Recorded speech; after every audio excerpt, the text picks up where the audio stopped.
san tha kan pe than tu kan pathian in thiam tu tas ko se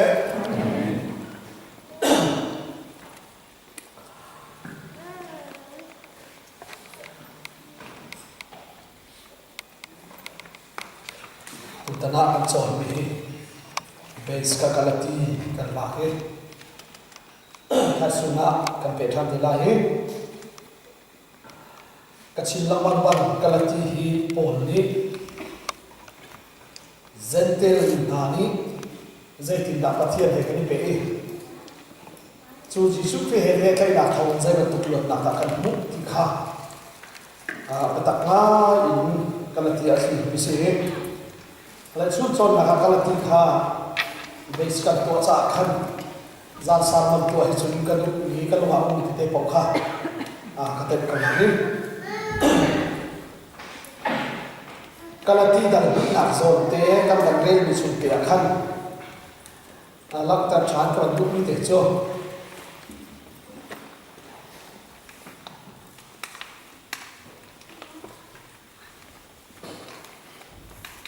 dal ni nak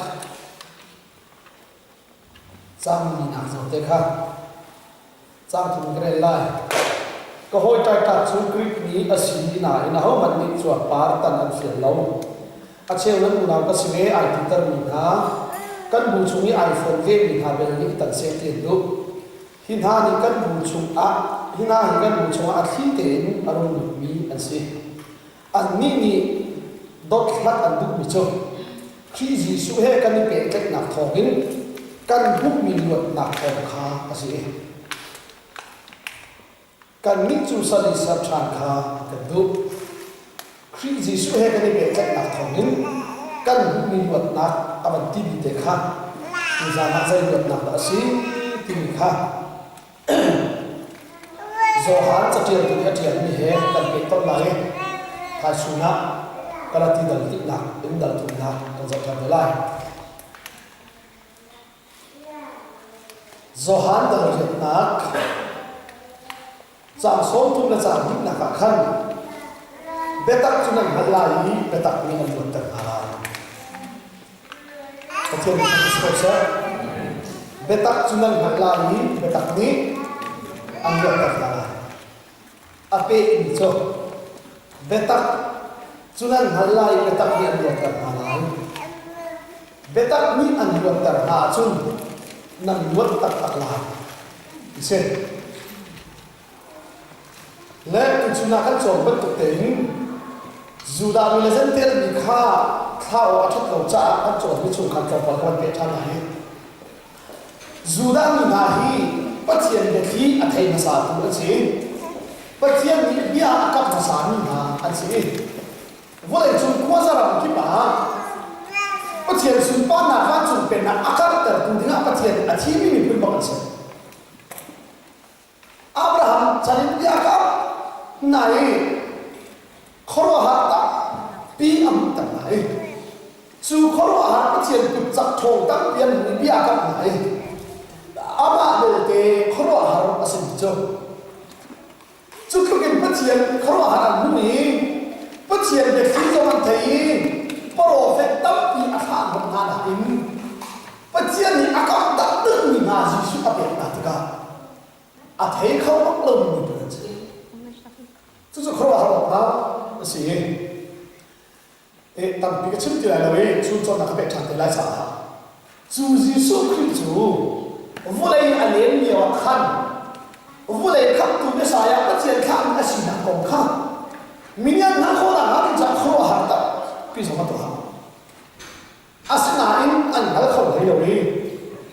dù tu nam bắc sông khăn ta chung nam, tin ở chỗ việc đó. Ra là chính chẳng ý dù ta chút nào lòng thế à chim thì cả ta chút nào khi mình dù làm chưa chim tu tất tất mình khả thu sẽ khả ta chút nào dù làm thế chim tu tất tất mình khả thu gì khả thu mình chim tu mình khả nặng khổ nặng nào hey thì à đã buồn biệt là chim sẽ dù thì là gì số khả khi mình chưa mỗi ba biết là chim thì cả ta chút nào tên nó chỉ nghĩ mình đi ăn phiền khổ lắm cha dễ muốn ta chút làm mà ăn thì là với khát chú Giêsu ni ăn trầm chí bên làm nhà chỉ là ăn trầm chí bên làm nhà chỉ biết thế cả đó tôi nghĩ các bạn đâu tham ta lại ván chuẩn bên là ăn chip ni na hi ăn trầm chí bên tụ chỉ thái chí á tức là ăn trầm chí cho ăn mê bị na in ăn vào khẩu lợn thái chí là ăn vào hấp dẫn ăn trầm chí thì chứ chú ăn mê bị ăn trầm chí ngô thế chú ăn là in ván chuẩn bên là sao thế ăn vào khẩu lợn chú ăn trầm chí thế chú với lại ăn chú thì ăn mê thế là ăn khẩu thì cả ăn thằng ấy thì cùng ăn bị ai cho ý và hà đi buồn xéo là vậy các chú dù tụi hà đi gì chú cần phải tụi tận hệ lý ba để căn một chuyện bị ai phiền một tục là ai phiền chắc mình sẽ chú thì sẽ là tụi là cái chú cái bản chất phản là dù tụi hà đi căn gì chú cần phải dễ thì việc chân bồi ba cân dung là bị ngăn đẹp đẹp lo thôn đẹp đẹp thà có cái ngày là mô cân dung là dễ thế ngăn đẹp đẹp lo thôn đẹp đẹp thế gì xuống thì là lên ăn trầm chỉ ngó giúp nặng nặng nét chúng khá chúng cái gì mô giúp nặng cái ăn trầm chỉ ngó nó đây chúng thôn đẹp hả đâu ngăn đẹp rồi hả đâu chú gì xuống thì ăn trầm chỉ ngó nặng này chúng thì xuống làm thế này nặng nấy đi lâu thì là chỉ đi ở đây là thế nào tăng hóa có ổn chúng cái thế này có bị lâu mua cho cái này chúng thì thế này cái này lâu rút từ này cái đó rút nặng biết là rút ăn biết lâu chả ăn đây lâu vì cái gì chúng ăn vào con lẽ dễ đánh vào hay cái rút nặng cái thế gì thốt tất là ăn tất là cái gì chúng đi hết rút nặng cái biết lâu thì rút nặng số ăn trong chỉ muốn thì mình phải để mà nào ngăn tiền rồi hay là gì thôn tiền rồi hay là này khá được những gì ăn này đi đâu cho nó phải biết là chính chủ ăn trong chỉ muốn thì mình này chúng khi càng nghĩ ít chiếu tiền được tiền chúng really lẽ khá sao thì cái sự mất lại là chả càng thì mình khác không có thể làm phiền cả lại càng thì mình càng bị really ai bên thì lại này càng nghĩ biết ai không lại ai bên na thì chim lúc nào xin lỗi thì anh nói khá càng bị cái really ai bên nào cũng được càng thì mình hiểu bảo họ nên biết thuộc in dây đã càng anh thì to thì chúng càng sâu sang cái này là cái gì không har na kan ti hi ka ta su chu cha chu hi ka bi he ti su lam today nan ton ti har na ye te an tam chi mo te su na ong te ti ka chun hi har na ni zai bi ta na ma an pe ha lai tri ya ni pe ti te su da nan chi na phan na ye te ai pe te ko te pa te ni ta cha se kha ta ti te kha tầm cái phim phía này là gì? Khát tới mà chim lại, cả này cặp pin ăn phiền nữa là chắc là mà, cả này cặp pin sơ cái thằng này nó sẽ thuộc lòng, để trả tiền riêng đi xả pin trả đô, sáng chi sáng tiết bộ liên hạ sắp tới cả, tròn tiền không đi chú,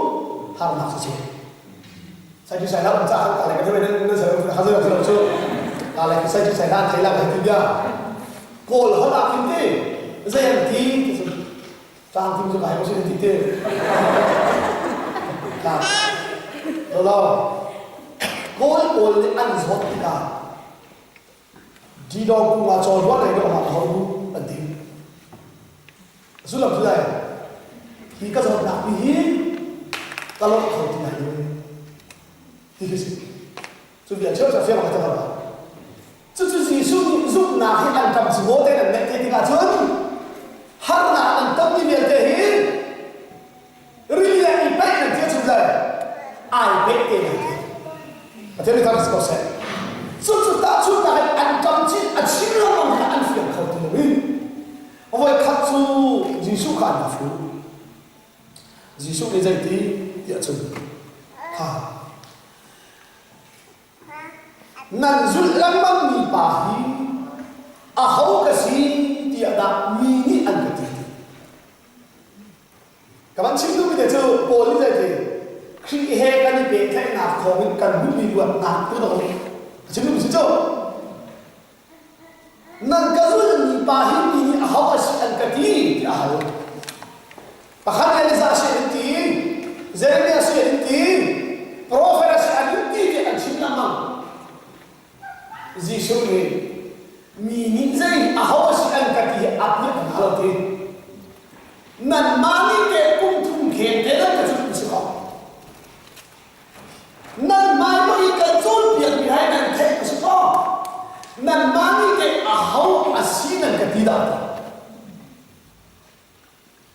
à họ bất lực vì cha là thôi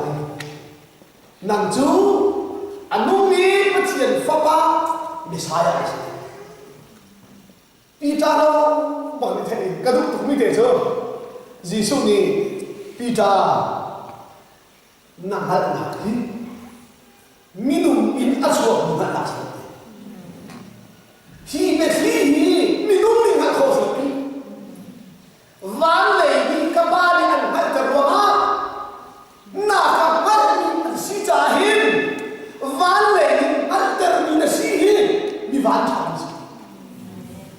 có thể là tập sẽ una về lại phiên tết thì cả chung, gian pha lại phiên tết thì cả chung, nạp biến thằng khâu hình là phiên của họ bất chiến đó là cái nào khâu hình cả thằng của họ căn bản là khi bài bơi cha cho ý thì ấy chỉ nào cho ý bài bơi cha azul là kalau hal sudah tertentu biar tahu biar tertentu sudah ada lagi ini kan saya kohit di bantau saja. Macam itu ada semua. Kan dalam sel khatri baral pator pol harabang so Giêsu kan zoom ni hak semua kan zoom tidak zoom. Maaf saya jangan zoom ikan zoom tak kan bausa ikan bausa. Kerhoi pani pator papa kadhe ni baral tercang lagi. Giêsu ti cuma akal ti kacil lah, malah cat nasidakan. Giêsu ti cuma akal hak nak semua, tilang akal lah. Kan mak apa khi khari cuma hati akal lah. Giêsu cakap akal lah, ni nak jauh tu waktu nak ti disau sah. Kan akal lah tu mak tu lah, lau kira mua tu lah ti pun kece. Khai akal dia nak buat mikati, anu ram khaki, tu kan nanti cuba kisu. Cuba tiga macam alih dia ini bahasa ini dia sini ha. Kazi kaaki tukahur tam tukatale akal ko tete Giêsu tu bakale ana ala Giêsu bakale ara ni da ni cuma sini kamura ta sa akal Giêsu ka ti kal cuma akal akhir fa baca kami kana sekolah di anju ka saya dan ti lo ba khom dia Giêsu tu cuma akal bakal ni cai ni sini ti la akhir fa ba ko le cai ti akhir fa ba bakal ya fa te bakal ko la akan pun abe itu ni kan cai la ti la Aceh ni kalau kau kalau Aceh kalau lalu Aceh apa apa ni Aceh tu lah. Kapal no sih nanti dia pilau tu. Ada pintu pun dia kat suatu hawa. Kapal na kapal no ya pilau. Ada pintu kat situ. Kapal nanti dia kita kembali kan lo kat situ lah. Nanti ni kan situ cuma kalau nanti kalau mau ada apa apa tu lah. Kapal pang akal tu. Giêsu tu sih tahu. Giêsu asal ni jompai dah akal kau itu. Maaf saya an hai zum tok tok. Akan nilai khazai mati yang pun ke. Wahid fi atok pun ke kada. Kacau ni dah ada. Bible cha an som dah. Mati yang Giêsu an som dah dia ni. Nak lagi ni kan hal kau. Van ni akan berkata. Jadi tak tersusah. Cucu Giêsu ni asyik asyik. Ahawas yang kita jadi. Anu ni macam apa saya asyik tiba kalau tu Giêsu ni nama kau nak asyik lo. Van lain anu hal terjahil ni van thar sekali. Giêsu ni tak cuba kita coba lama mai anfian kau tidak cah. voi khát chú anh mi chọn bia anh đi là khăn mi bùi bia chọn bia này chọn bia đi làm cả khát lấy anh mi ra là anh cả lá tia Giêsu ni asok really ra cái asok của Giêsu sẽ mi bi là cái athen này azu tu tia lo mà thằng bi là cái athen này mi bi ni anh mà khó ni ta chút nào cái anh phiền khó tu lo mi khang Giêsu ni mi đang ni anh phiền khó lo mi khang phiền ter là na cha thì chia ra thì nên là cái khol cái thôn pin hà lai thì Giêsu tới cái chi tiết này tu liệu bạn không thể tăng chân ngay được một chút dùng tu cho cần là cái gì khát số cần được một cái gì cho cần được một cái khát số cần một cái gì ngay ăn uống chẳng được ngay ngồi cái đó về tập sao nắp tiền thằng cụ thể hiện Giêsu nhận thằng cụ thể hiện mi đang suy nghĩ bất thiên anh chết thế nào mi đang mình tôn lâu bị ham làm tôn lâu khá là chẳng cụ thể khen sao mình không còn gì hết mi nói này biết tụ cụ thể hiện riêng cụ lâu không sẽ sao mình có trong suốt không sẽ chưa chân dây là cả chín độ địa chân Giêsu ni ta chung na cái bí chỉ là áp dụng cái mình nói đi à thì lâu đi khác cùng thằng anh chung na em à mà họ ta asian hay lâu cha đó anh luật phẩm luật rồi bé ta chung na lại bé ta được cần lại hallelujah asian chung khác Giêsu ni đi nhà họ xin cái gì là cái gì Giêsu ra họ xin cái gì đó tất cả các bạn rất bela paper khá là bình thường là Giêsu ra họ đã xin hắn mình chia được tiền một thế nè ri nè cùng thùng sống để là chuẩn này xong thùng là thùng mặc vai là mà tại cái gì đó chết là được chứ khả năng là tụi mình sẽ lâu chưa khả năng là cái điều này có để lâu biết tập trung là hắn lại biết tập để ăn một cầm lại Giêsu là hắn đã chúng ta được lại chưa hallelujah Chúa Giêsu khá cũng tụi mình dùng ăn phiền lâu ăn biết son lâu là ăn phiền lâu biết là năm về bù hiếp biết như hắn là khó Giêsu ni Samaria ni chúng ta thấy cái nan ni Juda ni chốn sorry nan ni Samaria ni chốn cái là gì cả mà bắt chuyện nan biết mà in nan biết tất tất như nan cái đó là cái dù tao lo Samaria ni Giêsu chung à chọn chuộng mà em à hậu là siang hello cái chim gì gì à chọn câu sẽ đâu anh biết chọn câu à hậu cái biết à hậu mà chọn thì anh thấy không phải là mình cũng sẽ cần to là hình của hàng lồng cần tỷ lệ chú ý anh cần chú ý được gì apa hi cũng xôm việc cũng thu tiền anh này xôm việc lẽ à giải cũng chúng apa khăn thu tiền pha lên pha đó thì làm không phân không còn là phân hoạt thì tôi thì không còn là mình là dấu là cái phân chỉ thì thấy tí lần này nằm mình hầu đó gì lại nữa chỉ cũng nuôi ra thì là gì nó tung tài là nó cũng rùa ra bài nó nuôi là đi ba nó ba hiện ba ra nó cái gì là phân là gì nằm mình hầu thì là phân mình suy này nằm mình cho thấy mình ăn bao về ô na ba nun te a faru a chuti no ka ba chuti nun pu o nan khuwa hin kai ma ba min nei min ne ti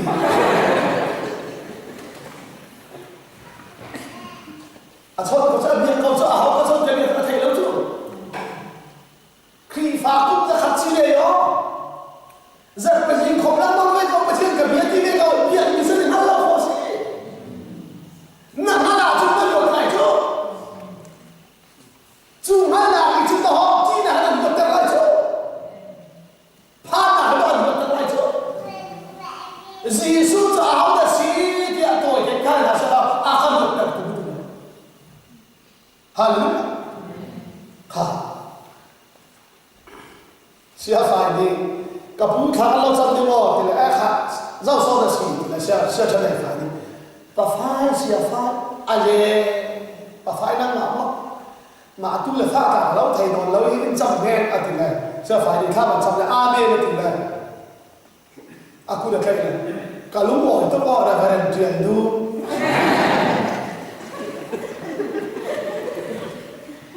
acap kan bagai siapa sih kami kalau mau itu ada barang jual tu nama macam sih biar selama mereka pun ahau sekali dia lah kau sih nama mereka itu sih nak zul tu di bawah hukum tu macam dia lah ni suatu doa Yesus ni ahau tak kasih kalian aja dia tu cah tak cuma asyik si dilawan ni bila sangat kenal ni nan mana kaya nak orang pun macam kat lera pun macam pinjam mana tu secara tidak ni aman tu secara tidak ni aman dia mami Yesus tu long mai lagi anjing kan hồi pan ini kalau ni Yesus anjing tu ni juga zoom siapa tu khi rồi hai ba những phi phụ các từng lễ ông bị sức cầu他在来啊，本来你是说，可是那你对哪些地方安全不是？耶稣还花了种地方那么是现在连看，那边看和边看不一，不见本来你跟第一或者跟脚步很好，去现在看连口处，啊，跟电动来的，主了啊，主不见你，耶稣也在那。Jadi tak selesai. Sebab all ni kriya kan dipakai nak hokin kan bumi buat nak hati kan situ. Kerja kita ni benda nama ni di ante ada ini. Minum anti kau tak dia ada ini. Kalau tu kita tu minum ni antua kau ti lawan ada yang buat. Yesus kan sudah tiada. Kita lama kita mau cek leh, kan pinjau macam mana saya apa yang mau dia Yesus tak mau cek. Kalau untuk kita itu, kita ni kalau macam ni, Yesus kan lorang kau berbujur, apilai lo tidak Allah. Yesus ni cakap dia kata baca, aku kecil dia kata baca. Ani cipta lokal, kecialan tidak didiam sosial, bin sosial. Macam ni tak betul. Wajib benar, tapi antam cihi nak cuma, antam cimo deh anak cuma. Jadi bentuk kecialan tidak menindek saja, dia jual set roh sosial. Macam ni tak betul. Anti kau tak tentive. Misalnya ni mak tong gua akan dan Thailand ni, YouTube akan tak kau ni. Pusat yang tim kah, episode ni lepas ada aneh cuma. Lai bayi episode ni lepas ada cuma tekar bah, tu lah. Krifa biar hal betai bisaan kuat diklah, tiada kan mak cakap tak ada jauh. Kakak. Bukan betul pusat ketua dah kan ini. Abad ni, krifa mana nak tua pergi. Cuaca nasi pakwa sila le kan lam lah, abad ni kan lam dia. Amalan dua bika sakit lam tu. Ruah surga, mami ruah tu biar lam boleh lebih cer tua. Cuaca misalnya LPS TV channel pakai dekat internet tua dengan mana. Anu bi pakai kah internet betul lah. Hei impuhi, ini mana cerita enak ni. Kalau lama ni terus semua sesuatu lama berdia. Dar orang bicara ini lama ruang pun ada macam ni ada macam. Ati ada begini pakat ni. Oh, kan cerita salah macam saya. Furania, ruang ini itu surania. Kini TV itu lama ni. Ruang ini itu dia kaini kan TV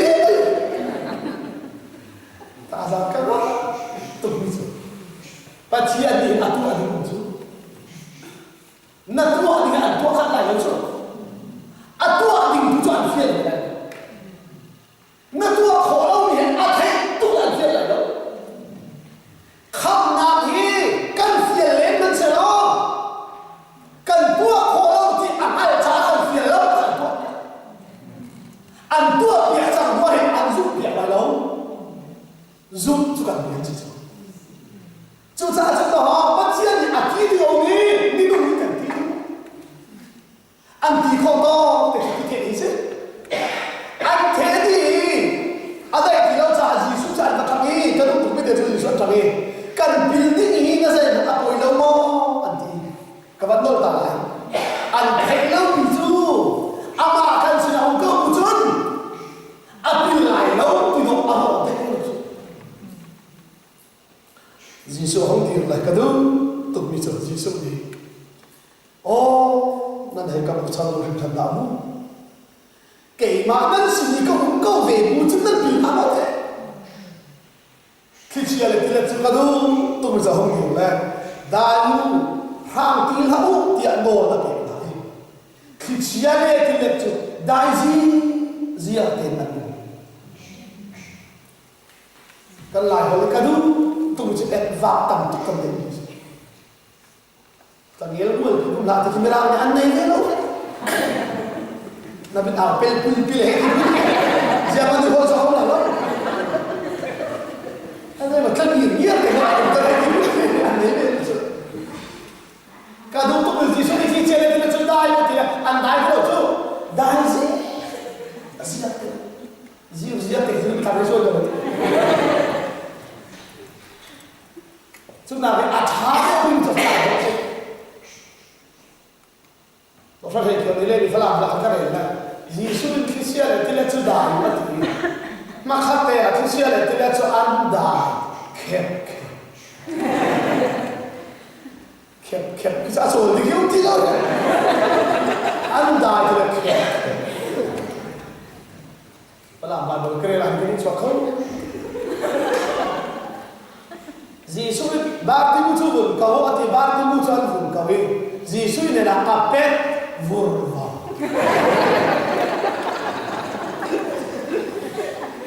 đại diện riêng cái bao da đại diện là kẹp đặc biệt là đại diện dia khá chỉ ní khi chia lại cái chân đại gì riêng là ha chú bác chun dù tụi mình dạy là cái Zia kan yun ba ni ahau ko da shi khana na khana ya mu chang re la ha te le mu chang mi zo adam te le mu chang kho chi ya thol le mu chang chu ye ke na chu da ha khi chi ya le ki ne la ha zai ro la kho da khi chi ya le ki ne la zo ma abia ka khabit adai ter khau tu ka shi mu na se phát hiện thật sự mi ni khá dây đàn bố khó sẽ tròn nhiều sang leo các cần nhiều đó mi gió lắm chẳng nhiều đó khá mi ni ăn ngu lâu thì cái đó thì chia lên thì là cả chân ở bia cả khá thì chia lên thì là nó làm nên thì bắt cả là mà cha thì chia lên thì là tròn hết là tròn u nào hoi ăn tốt lâu mi mà tốt chán này quá chán lâu tụi mình chia lên thì ăn đi à xin nói bồi ba cái này nhưng mà xin chứ à mũi là hiện nào chẳng làm gì hẳn chứ mà chúng ta ăn đi thì chứ cần giữ đi bài à hậu câu đã xin ha khi chia lên thì lên mặt mình đã ngang anh ôn anh nghe câu gì mà cả số là tiền đi cái lúc tụi mình để chung Giêsu ai chỉ nạp lô của là không biết Giêsu ai chỉ lâu nạp lô đằng dòng ăn về tiệt bà cả là mình thật là Giêsu ai chỉ nạp lô dòng thì chiến này Giêsu ai chỉ lâu nạp lô dòng thì chiến này dù lâu tu dòng hắn đã tổng lại biên thao dòng tận tổng lại asuna in zai da ai khat lo chu Christian aden ve ve na i